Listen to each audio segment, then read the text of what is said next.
আশীর্বাদ নিয়ে গেলাম। মহারাজকে বলেছি পশ্চিমবঙ্গকে বাংলাদেশ হতেও দেবো না, কাশ্মীর হতেও দেবো।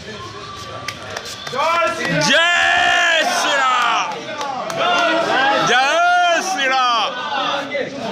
এই বিধানসভা ক্ষেত্রের বর্তমান বিধায়ক রাজ্যের মুখ্যমন্ত্রী তিনি আজ রেড রোডের একটি অনুষ্ঠানে ছিলেন। তিনি আমি এখানে দাঁড়িয়েও যেমন রাজনীতির কথা বলবো না, তেমনি মাননীয় মুখ্যমন্ত্রী আরও উচিত হয় রেড রোডে দাঁড়িয়ে সম্পূর্ণভাবে ইসলাম ধর্ম যারা মানেন তাদের অনুষ্ঠানে গিয়ে রাজনৈতিক বক্তব্য রাখা এবং আফটার অল দেশের প্রধানমন্ত্রী সকলে তাকে বহিরাগত বলা, তাকে অনুপ্রবেশকারী বলা, এটা সমীচীন না। কলকাতা খেলাফত কমিটিকে আমি অনুরোধ করব, আপনারা একটা নিন্দাসূচক বিবৃতি দিন, এগুলো ঠিক না। আমি যদি এখানে দাঁড়িয়ে রাজনৈতিক বক্তব্য দিই, সেটাও আমার যেমন অন্যায় হবে। মুখ্যমন্ত্রী ওখানে দাঁড়িয়ে আছে, যেটা বলছেন সেটাও আমার অন্যায় হয়েছে। আর আমি একটা জিনিস বুঝি না, নিজস্ব ধর্মের সংস্কৃতি রীতিনীতি রয়েছে।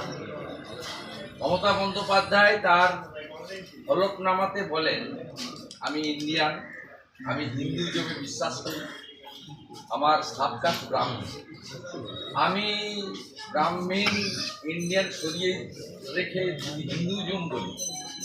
আপনি বলুন তো, এই যে প্রেয়ার হয়, যারা এক মাস উপবাস করে প্রেয়ার করছেন আজকে, তাদের উপবাস ব্রত শেষ করে, সেখানে ইসলাম ধর্ম যারা মানে তারাই তো প্রেয়ারে যাবে।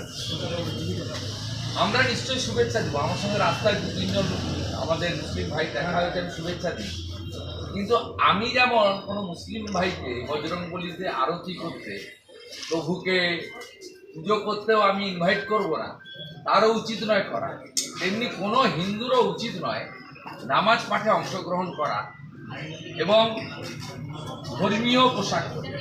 যেমন আমি জন্মাষ্টমী করি, আমি রাধা মাধবের অভিষেক করি, আমি অষ্টমীর দিন দুর্গা মায়ের পুষ্পাঞ্জলি দিই, আমি বাগদেবী সরস্বতী পুজোয় পুষ্পাঞ্জলি দিই, আমি মাতা কালীর পুজো করি, আমাকে ধুতি পরতে হবে, এটা আমাদের হিন্দু সনাতন সংস্কৃতি। আমাকে উপবাস করে পুষ্পাঞ্জলি দিতে হয়, বা আমি যখন আমার কিছু কিছু নির্দিষ্ট দিন থাকবে, একাদশী, পূর্ণিমা, অমাবস্যা, দামোদর মাস, সেখানে আমাকে সাত্বিক ভোজন করতে হবে, আমাকে শুদ্ধ হতে হবে।